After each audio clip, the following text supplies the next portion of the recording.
faceta que el Señor Jesucristo se encargó y quiso que tú y yo la tuviéramos siempre presente. El título de este mensaje se llama ¿Alguien sabe lo que estoy viviendo? Y si bien es cierto que nuestras vidas a veces presentan altibajos, a veces en nuestra vida nos llegamos a sentir solos, nos llegamos a sentir un poco desconcertados, con cierta incertidumbre. A veces en nuestras vidas el sol se oculta y a veces hay nubes alrededor nuestras y a veces no sabemos para dónde vamos, no sabemos qué camino seguir, no sabemos si estamos bien o no. Y cuando las vicisitudes de la vida se presentan y de pronto el panorama, que a veces es claro y a veces no, ¿qué hacemos en esos días? ¿Qué hacemos en los días cuando el mundo pareciera que se oculta de nosotros? Pareciera que incluso el rostro de Dios se vuelve un poco lejano. ¿Qué hacer en esos días grises? No sé si tú los has tenido, pero si no, alguien alrededor de ti seguramente ha tenido un día gris, un día difícil. ¿Y cuántas veces nosotros no queremos llegar y decir: quiero darte una palabra de aliento, una palabra de consuelo, algo que haga que tu día se vuelva nuevamente feliz, un día claro, un día diferente? Todos nosotros podemos estar sujetos a que nuestros días puedan cambiar. ¿Y qué mejor que estudiar y preguntarle al Señor Jesús, ¿Él qué piensa de esto? ¿Qué piensa de los días grises? ¿Qué piensa de los días que no son tan buenos? Porque si bien es cierto, recordarás que en los salmos, el salmista dice: este es el día que hizo Jehová, nos gozaremos y alegraremos en él.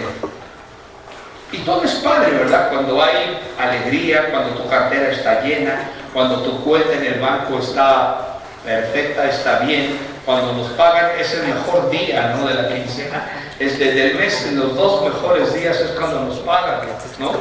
Y aunque yo siempre he dicho, es bien bonito cuando recibes el cheque, pero después de que llegas al banco, haces magia, ¿no? Y de pronto tu cuenta se va haciendo chiquita. Y dices: pero acaba de pasar la quincena y ya no hay nada, ¿no? Entonces, ¿qué hacemos, hermanos, cuando la situación se pone difícil? Bueno, hay alguien que nos habla de esto. Y hay alguien que nos quiso enseñar qué hacer en estos casos. Así que vamos a abrir nuestras Biblias en el Evangelio de Mateo, capítulo 26. Y este mensaje lo compartí hace poco, nada más ni nada menos que en un funeral. Y lo quise traer con ustedes porque quiero que también lo veamos tú y yo. Quiero que veamos qué es lo que sucede. Entonces, fíjate tú, estamos un jueves. Es uno de esos jueves difíciles. Es un jueves que en la humanidad del Señor Jesucristo la situación empezaba a ser difícil. Unos días antes, el domingo anterior, Él había entrado a la ciudad de Jerusalén y muchas personas alrededor de Él estaban colocando palmas y estaban haciendo vítores porque el rey iba entrando, iba caminando. En ese domingo de Ramos, que tú y yo así lo conocemos a lo largo de la historia, nuestro Señor Jesús entra. Y después los acontecimientos en esa última semana se van dando en tropel, se van dando cada vez con mayor incertidumbre, pero también con mayor énfasis sobre la persona de Jesús. Así que transcurren estos días y el día jueves Él tiene una reunión con sus discípulos y Él dice: esta será la última reunión que tengamos tú y yo. Esa reunión es cuando es muy importante, porque en esta reunión es cuando Él toma el pan, toma el vino y les dice a sus discípulos: esto es el nuevo pacto. Todo lo anterior del Antiguo Testamento hoy termina. Este es el nuevo pacto. Dice: tomad, comed, esto es mi cuerpo, bebed esto que es mi sangre. Dice: y de cierto les digo, no volveré a tomar de este fruto de la vid hasta que ustedes estén conmigo en el reino de mi Padre, hasta allá en el paraíso, allá donde vamos a estar tú y yo juntos. No voy a volver a tomar de este fruto de la vid. Dice, pero ustedes hagan esto en memoria de mí. De allí para el real hasta hoy en día, el Señor se permanece en su promesa de no volver a tomar esto, y te promete a ti y a mí un día volverlo a tomar allá cuando estemos con Él. Ahí está la promesa para esa iglesia naciente que 40 días después empezaría a surgir. Una iglesia temprana, una iglesia que en Pentecostés, cuando baja el Espíritu Santo, entonces empieza el mundo a trastocarse, el mundo empieza a ser diferente. Pero ese nuevo pacto que empezó en ese momento, después de la última cena, el Señor Jesús les dice, vengan, vamos, acompáñenme. Y se lleva a unos discípulos, y vamos a leer Mateo 26, versículo 36. Entonces dice, Jesús llegó con ellos a un lugar que se llama Getsemaní, allí al monte de los olivos, un lugar que acostumbraba a nuestro Señor Jesucristo a caminar y llegar allí y estar bastante tiempo allí, y lo ocupaba mucho para oración. Entonces, fíjate lo que dice, llega con ellos a un lugar que se llama Getsemaní y dijo a sus discípulos, sentaos aquí, entre tanto que voy allí y oro. Quiero que noten esta palabra, dice, en tanto que voy allí y oro. Dice, y tomando a Pedro y a los dos hijos de Zebedeo, llega con sus discípulos, los deja y les dice, Pedro y ustedes dos vengan conmigo.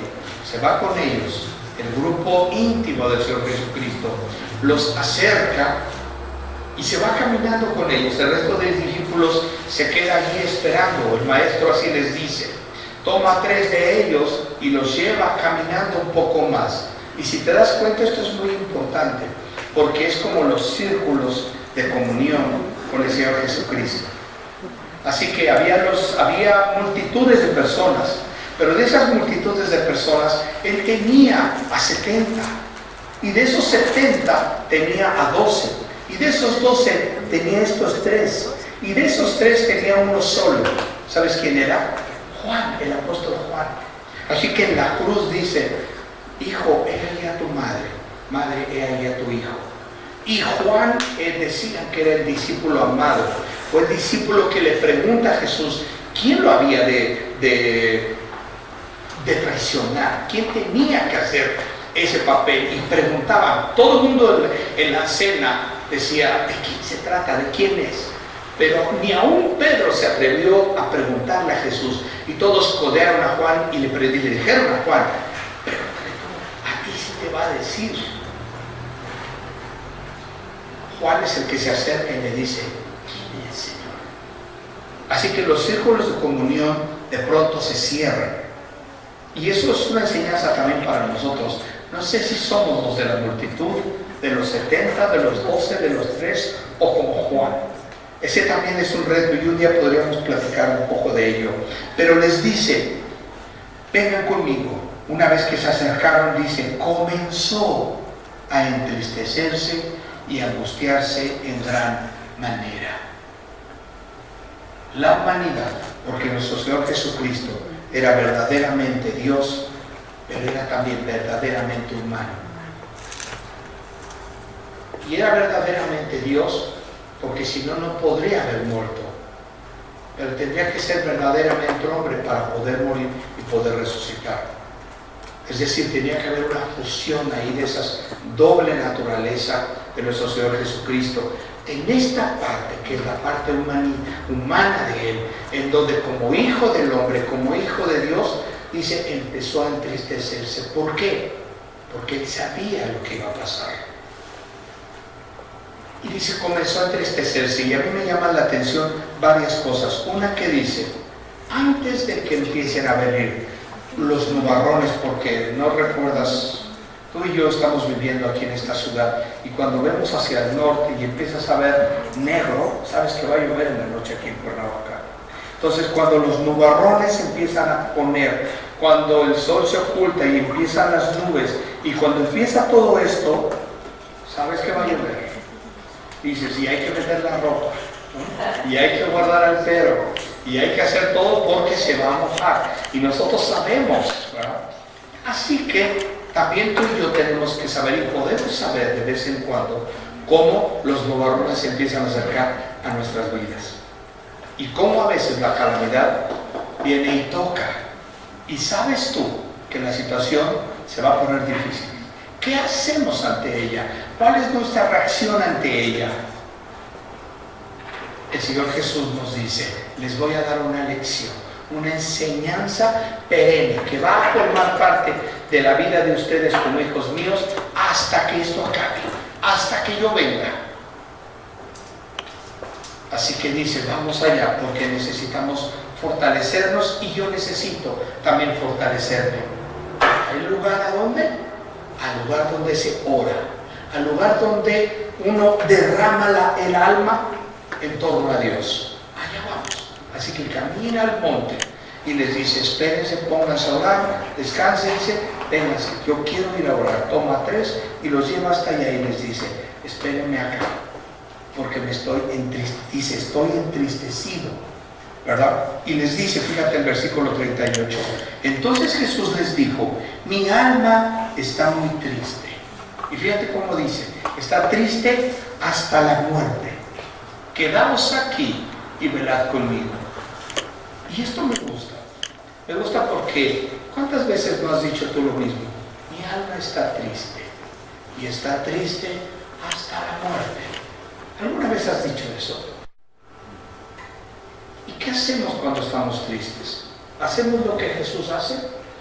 ¿O recurres a tu cuenta en el banco? ¿O recurres a tus contactos? ¿O te vas a una fiesta? ¿O te vas a distraer? ¿Qué hacemos? A veces nos sentimos tristes y decimos, hoy no quiero, como dice la obra de teatro, hoy no me puedo levantar. Hoy nunca te has dicho tú, yo quisiera hoy quedarme dormido y no despertar jamás, como dice la canción. ¿Cuántas veces queremos estar acostados, durmiendo? Y de hecho dicen que una persona que duerme mucho, sí es cierto que a veces estamos cansados, pero muchas veces es una ruta de escape para el ser humano. Dormir, dormir, dormir y dejar que el tiempo camine. Porque a veces, en lugar de hacerle frente a las cosas, tratamos de huir de ellas. ¿Qué hacemos? Esa es la gran lección de esta mañana para ti y para mí. ¿Qué hacer cuando la situación está difícil? Cuando no le vemos ni pies ni patas. ¿Cómo le hacemos? Tú y yo nos podemos preguntar, ¿cómo le hacemos para llenar estas sillas? ¿Cómo le hacemos para que la gente nos identifique? ¿Cómo le hacemos para brillar en este lugar? ¿Cómo hacemos, Señor? Ya tenemos un lugar hermoso, bonito, cómodo. Ya estamos acá. Ahora, ¿qué hacemos, Señor? Esto es lo que podemos hacer. Venir con Jesús al Monte de los Olivos a orar. Así cuando nuestra alma se entristece, tenemos que venir a la cruz de Cristo. Tenemos que venir al monte de los Olivos, porque tenemos esa invitación. Cuando la cosa se pone difícil y no sabes a dónde, Señor, ven al monte de los Olivos. Ven si tu vida está entristecida y tu alma está padeciendo tristeza, ven al monte de los Olivos. Ven al lugar donde Jesús nos mostró que es el recurso para ti y para mí. Venir a orar. Y esa es la invitación de esta mañana. Venir y orar. Y fíjate lo que dice. Yendo él un poco adelante, se postró sobre su rostro, orando y diciendo, Padre mío, si es posible, pase de mí esta copa, pero no sea como yo quiero, sino como tú. Así que él vino y dio una oración. Su oración fue específica, fue correcta, fue lo que sentía en su corazón. Y dijo, Padre, es el sufrimiento por cargar los pecados de las personas. Duele. El pecado duele. Y a partir de unas horas en adelante, no solamente mi alma estará entristecida, también va a haber un sufrimiento físico.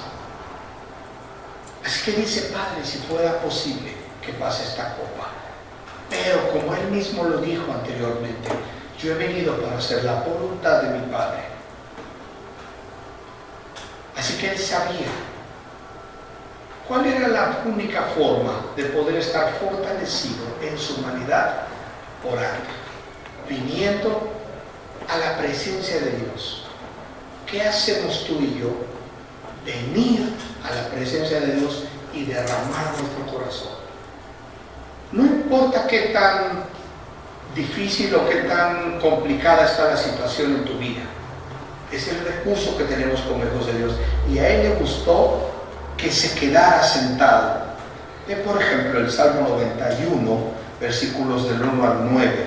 Y allí vamos a ver una gran promesa que Dios nos hace, escrita para cuando los días son grises, escrita para cuando las cosas no se ven claras, escrita para cuando necesitamos un aliento, para cuando necesitamos un apoyo, para cuando necesitamos consuelo, esperanza, certidumbre, realidad, no fantasías, cuando hay demasiada preocupación, cuando hay demasiada angustia, cuando hay demasiado estrés. Ven a recordar estas promesas. Y fíjate lo que dice. Dice: el que habita al abrigo del Altísimo morará bajo la sombra del Omnipotente. Diré yo a Jehová: esperanza mía y castillo mío, mi Dios en quien confiaré. Él te librará del lazo del cazador, de la peste destructora. Dice: con sus plumas te cubrirá, y debajo de sus alas estarás seguro. Escudo y adarga de su verdad. No temerás el terror nocturno, ni saeta que vuele de día, ni pestilencia que ande en oscuridad, ni mortandad que en medio del día destruya. Caerán a tu lado 1000 y 10.000 a tu diestra, mas a ti no llegará. Ciertamente con tus ojos mirarás y verás la recompensa de los impíos, porque has puesto a Jehová, que es mi esperanza, al Altísimo por tu habitación. No hay mejor promesa que aquella que la que Dios te dice: ven a mí. Si tú pones en primer lugar venir a esta morada, venir a aceptar esta invitación, de venir aquí, de ver el poder mío y comprobar ese poder mío, no hay mejor promesa en la Biblia que esto, hermanos. Así que no hay nada que pueda ser más difícil, que sea mucho mayor que el poder de Dios. No hay nada.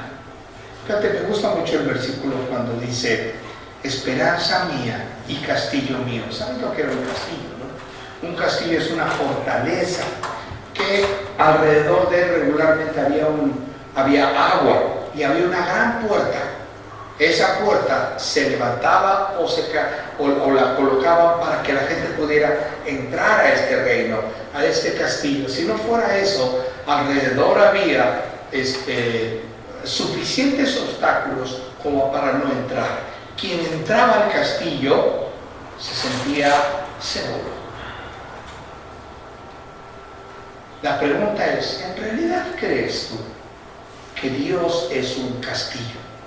¿En realidad crees que entrar a la presencia de Dios es estar seguro y es habitar de una manera segura? ¿Cuántas veces nosotros no creemos y somos incrédulos para poder gozar y poder vivir bajo el amparo del Omnipotente? ¿Cuántas veces se nos hace solamente una letra muerta? Porque nuestro corazón está tan incrédulo, está tan materializado, que es difícil ver la parte espiritual de la vida cristiana. A veces estamos más acostumbrados a las cosas que sí vemos que a las que no se ven. Y el llamado de Dios esta mañana es venir justamente a las cosas que no se ven. No importa cuál sea tu problema, no importa lo difícil que se vea, hay un castillo, hay una fortaleza. Hay un Dios que es como si fuera una gallina. Estaba leyendo hace muchos años una noticia de un incendio en un edificio, y este edificio tenía una gallina, y esa gallina tenía sus pollitos. Cuando llegaron los bomberos y encontraron a este animal, esta gallina estaba muerta, estaba quemada toda. Pero descubrieron que cuando la movieron había unos pollitos dentro. Los pollitos, ella los abrazó, ella murió, pero abrazó a sus pollitos, y los pollitos sobrevivieron. Y fíjate cómo es curioso que Dios nos dice eso. No hay tal cosa. Yo recuerdo cuando era chico en mi pueblo, mi papá tenía gallinas, y a veces nos encomendaba ir a sacar los huevecillos, cuando ellas ponían. Entonces teníamos que llevar una cubeta y tenías que meter la mano debajo de ella despacito para sacar los huevos, y de repente sentías el piquete en las manos, pero la gallina protegía sus huevitos. Y entonces nosotros teníamos que meter la mano despacito para sacarlos, y que quizá ella no se pusiera nerviosa, pero de vez en cuando te picaba.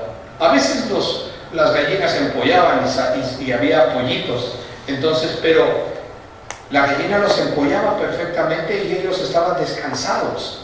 Cuando esto no ocurría, nosotros teníamos que poner mi papá fabricaba una tina, le hacía unos hoyitos y ponía dentro un foco, como esos de los de las carnitas. Así tenía ese foco, y en las noches todos los pollitos se metían dentro de la incubadora y con un foco, y ahí se mantenían calientes, porque justamente eso es lo que hace una gallina, mantener calientitos a sus pollitos, y los pollitos estaban adentro de la gallina, y cuando eran demasiados, pues teníamos que ponerles su incubadora, y así los pollitos toda la noche estaban calientitos, estaban bajo ese foco. Porque cuando hace frío, hermanos, lo que necesitamos es calorcito, ¿no? Y estas noches que ya empiezan a ser noches de frío, lo que necesitamos es calorcito. Esto es lo que está diciendo Dios. A veces sentimos un poco de frío en nuestras vidas espirituales. ¿Qué necesitamos? Venir al calor de Dios. Venir a ese lugar donde podemos tener no solamente cobijo, protección, sino además calor. Por eso tenemos que venir al Monte de los Olivos. Y entonces, fíjate tú, ve por favor el Evangelio de Lucas, capítulo 22, y allí vamos a encontrar algo. Porque si bien es cierto, tenemos el recurso, cuando la situación se pone difícil, tú y yo tenemos el Monte de los Olivos, y podemos venir a orar, podemos venir a derramar nuestro corazón. Y la gran pregunta en esta mañana es, ¿será que haciendo eso, el reino celestial puede voltear a vernos? ¿Será que si tú lo haces, el Dios del cielo volteará sus ojos, volteará su oído para escucharte?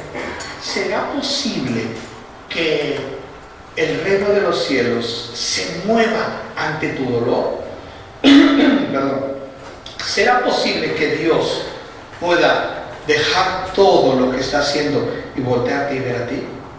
¿Tu dolor será suficiente para llamar la atención del Dios de los cielos? Vamos a leer un pasaje antes de Lucas 22. Vamos a leer Hebreos 4. Y dice en Hebreos 4, versículos 15 al 16. Dice, porque no tenemos un sumo sacerdote, dice, que no pueda compadecerse de nuestras debilidades, sino uno que fue tentado en todo, según nuestra semejanza, pero sin pecado. Dice, acerquémonos pues confiadamente al trono de la gracia, para alcanzar misericordia y hallar gracia para el oportuno socorro. Esta es una conexión directa al Monte de los Olivos.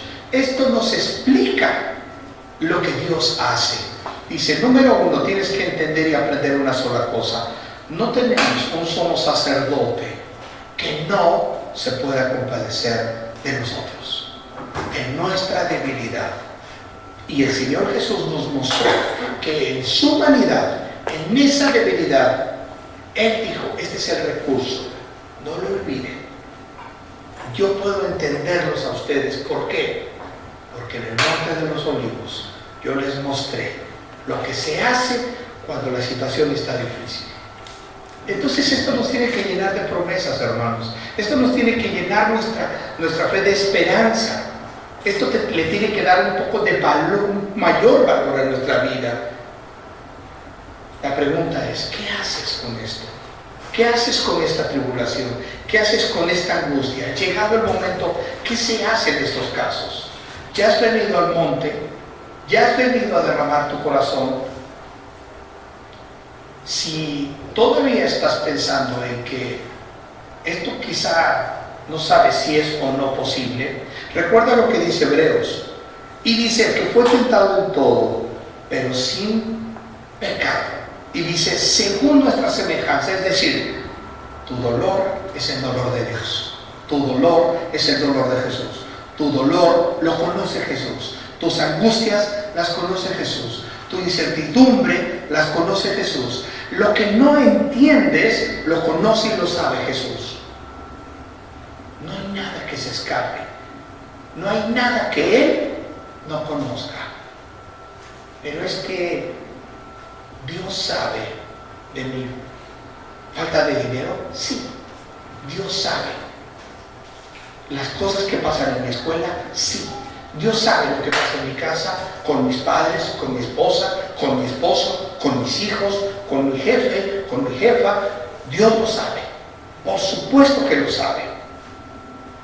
Lo único que tenemos que hacer, ¿qué es? ¿Cuál es tu respuesta ante ello? Hoy Dios quiere que sepas, no hay nada que se escape al control de Dios, al conocimiento de Dios. Pero Él necesita que tú y yo tomemos una decisión, así como el Señor Jesús tomó la decisión de venir al Monte de los Olivos. No hubiese pasado nada si Jesús no hubiese venido al Monte de los Olivos. De hecho, cuando lo toman preso, unos minutos después de la oración del Monte de los Olivos, cuando viene Judas con esa horda de hombres soldados a tomarlo preso, Pedro saca una espada y le corta la oreja a un hombre llamado Malco. Y Jesús voltea y le dice, ¿por qué lo haces? ¿Qué no sabes que a una voz mía legiones de ángeles, y te estoy hablando de miles, legiones de ángeles podrían estar aquí y estos muchachos serían una verdadera botana? Y le dice a Pedro, no es así, porque hay un plan. Todo el cielo estaba alrededor en el Monte de los Olivos, hermanos. Todos los millares de ángeles estaban alrededor del Señor Jesús, y estoy seguro que estaban listos con la espada, listos para poder hacerle frente y defender a su Señor. Pero el Señor Jesús dice, cuando viene Judas, cuando pregunta, ¿y quién es? Y Jesús dice, yo soy. Dice, ¿a quién busca? Dice, a Jesús de Nazaret. Y Jesús dice, yo soy. Y en ese momento todos se caen. Al oír la palabra, yo soy, todos se cayeron, hermanos. Entonces, si Jesús hubiese dicho, con una sola voz, hubiesen quedado pulverizados todos. Pero Jesús quería que tú y yo supiéramos esta verdad, para cuando tú y yo tuviéramos que llegar caminando al Monte de los Olivos. Ahora sí, vámonos a Lucas 22:43. Porque después de que él estaba angustiado y oró y pidió esto al Padre, fíjate, pero esto es muy importante lo que te voy a decir. ¿Qué hubiese pasado si Jesús hubiese dicho, Padre, quita de mí esta copa? ¿Qué hubiese pasado si el Señor le hubiese dicho, está bien, no pases? No hubiese ido a la cruz. Y si no hubiese ido a la cruz, no estaríamos tú y yo aquí. Y créeme, estamos en la presencia de Dios. Sin embargo, todo el reino de los cielos estaba allí y comisionan a uno solo. Dios comisiona a uno solo, su ángel mensajero, aquel ángel que anunció la llegada de Jesús a la tierra, ese mismo ángel bajó y fíjate lo que dice. Dice, y se le apareció un ángel del cielo. Después de orar, aparece un ángel del cielo. ¿Y sabes para qué? Dice, para fortalecerle. Eso dice en Lucas 22:43. Y se le apareció un ángel del cielo para fortalecerle. Todos los millares de ángeles que estaban alrededor, todo el universo estaba contemplando la angustia del Mesías. Y el ángel bajó. Esto no lo dice la Biblia, pero se lo leía a un autor cristiano y decía, Max Lucado dice en uno de sus libros, un libro muy bonito que se llama Y los ángeles guardaron silencio. En este libro, cuando está narrando sobre el Monte de los Olivos, me gusta una pequeña frase que usa y dice, fue difícil para el reino de los cielos poder decirle al Mesías, no podemos, Señor. Negarle esto fue difícil, porque tenía una cruz, y el fortalecerlo fue para decirle, Jesús es de esa humanidad. El cielo no puede hacer nada. Estos sufrimientos tienen que pasar. Después de ello, hermanos, la obra de Cristo en la cruz, ahí se llevó a cabo. Es decir, la victoria de los eventos que siguieron a las horas posterior al apresamiento de nuestro Señor, se le hicieron allí, porque cuando Él salió dice, está hecho, ya podemos irnos, vámonos caminando. En ese momento llega la horda, lo toman preso y viene todo el Calvario, que termina unas horas después, el siguiente día, a las 3 de la tarde, cuando Él está colgado en la cruz. Y Él dice, todo está consumado. Dice, y en ese momento entregó el Espíritu. Cuando Jesús en la cruz, cuando está molido, cuando está con el sufrimiento material, con el sufrimiento humano, al extremo mismo que desencadenó ese sufrimiento, lo llevó a la muerte. Cuando Él en la cruz dice, todo está consumado, en ese momento se llevó a cabo todo, pero estos sufrimientos empiezan unas horas antes. Hermanos, lo que nos quiere enseñar el día de hoy es, no hay sufrimiento mayor que escape al conocimiento de Dios. No lo hay. ¿Cuál es tu problema esta mañana? ¿De qué adoleces este día? ¿Cuál es el motivo de tu tribulación? ¿Cuál es el motivo de tu angustia? ¿En qué no estás conforme delante de Dios? ¿Qué quisieras que Dios cambiara? Quizás esto es lo más importante. ¿Qué quisieras que Dios cambiara en este momento? ¿Qué realidad quisieras vivir tú? Y quisieras pedírsela a Dios. Si Él dijera, aquí hagan una carta, hijos míos, aquí hay una hoja, hay un papel y hay una pluma, escribe lo que quieras que yo haga por ti. ¿Qué quisiéramos? ¿Qué necesitas? Puedes venir al Monte de los Olivos. Puedes venir a ese lugar donde acostumbras a derramar tu alma. Y si esta es en la presencia de Dios, qué mejor que venir como lo hizo nuestro Señor Jesucristo en su calidad de Hijo de Dios, vino y derramó su alma. Porque la Biblia nos dice que vengamos, dice, venid a mí. Mateo 11:28 dice, venid a mí, todos los que estáis cargados y trabajados. ¿Cuántos no venimos cargados y trabajados, hermanos? ¿Cuántos no estamos cansados esta mañana? ¿Cuántos no estamos abatidos? ¿Cuántos no nos sentimos como ese gran Quijote que ayer la llanura decía, estoy derrotado, estoy derribado? ¿Cuántos de nosotros esta mañana podemos decir al Señor, nuestra alma está consumida, nuestra alma está triste, estoy triste hasta la muerte? Si estas palabras reflejan el estado de nuestro corazón, esta mañana vayamos al monte de los olivos, allí en la presencia de Dios, a derramar nuestro corazón, a decirle a Dios: ayúdame, Señor.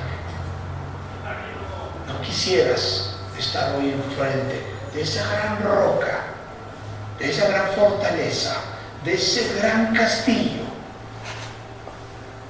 No quisieras enfrentarte con un Dios como esa gran gallina que está dispuesto a proteger a sus polluelos. Tú y yo somos sus polluelos, hermanos. ¿Qué es lo que nos falta? Lo que te falte, hoy Dios no lo quiere dar.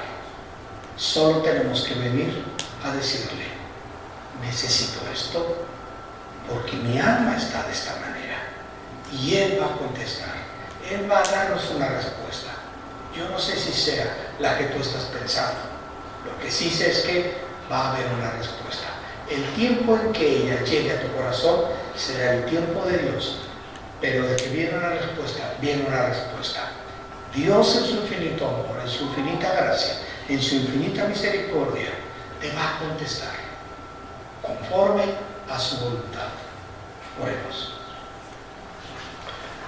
Oremos, hermanos, y ahí donde estás, dile a Dios cómo te sientes. Hoy, esta mañana, podemos decirle a nuestro Dios: Señor, necesitamos esto.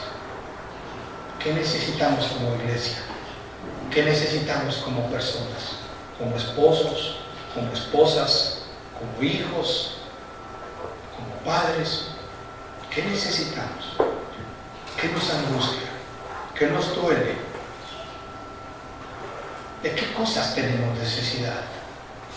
Señor Jesús dice en su palabra: todo lo que pidieres al Padre en mi nombre, Él os lo dará. ¿Qué necesitas? Solo necesitas venir y decirle a Él, y conforme a su voluntad, Él te dará las intenciones de tu corazón.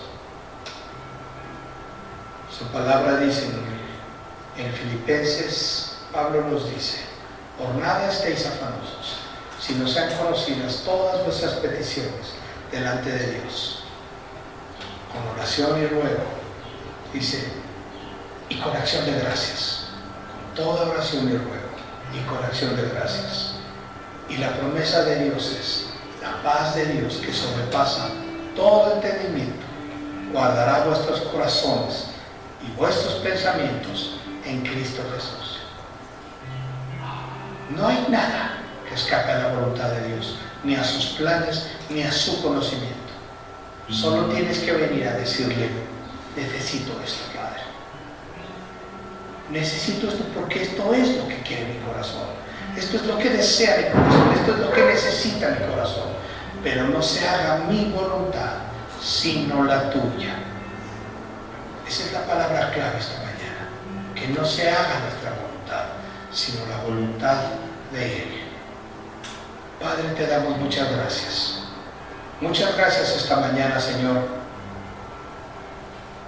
porque hoy has escuchado nuestras plegarias. Hoy tú conoces nuestras vidas. Hoy derramamos nuestras vidas delante de ti. Hoy te decimos: Señor, hazte claro en nosotros. Revélate a nuestras vidas, Padre. Hoy muéstranos tu voluntad, Señor. Hoy te pedimos, Padre, estas necesidades de nuestro corazón, pero no se haga nuestra voluntad, sino la tuya. Padre, abre los cielos y derrama sobre nosotros tus bendiciones, conforme a tu voluntad, conforme a tus propósitos, conforme a tus planes. Señor, hoy te pido, Padre, yo te pido, Señor, que llenes este lugar. Hoy te pido, Padre, que nos ayudes a mis hermanos y a mí a hacer lo necesario, a hacer nuestra responsabilidad para que estas butacas puedan estar llenas, para que este lugar pueda glorificarte a ti con muchas más personas, las personas que tú quieras. Padre, danos este trozo de cielo, aquí en la tierra. Danos esa luz a nuestro candelero. Ilumina nuestro candelero, Señor. Pon aceite, Señor, en nuestras vidas. Pon aceite en nuestro candelero, Señor, para que alumbremos, Padre. Permite que en este lugar pueda tener tu presencia, proyectando a los demás, a las demás personas, que tú eres Salvador, que tu reino ha llegado. Padre, ayúdanos, Señor. Gracias, Señor, en esta mañana. Sé que tú nos has escuchado, Señor, y sé que tú vas a hacer algo grande y poderoso. Te damos muchísimas gracias, Padre, en el nombre de Jesús. Amén.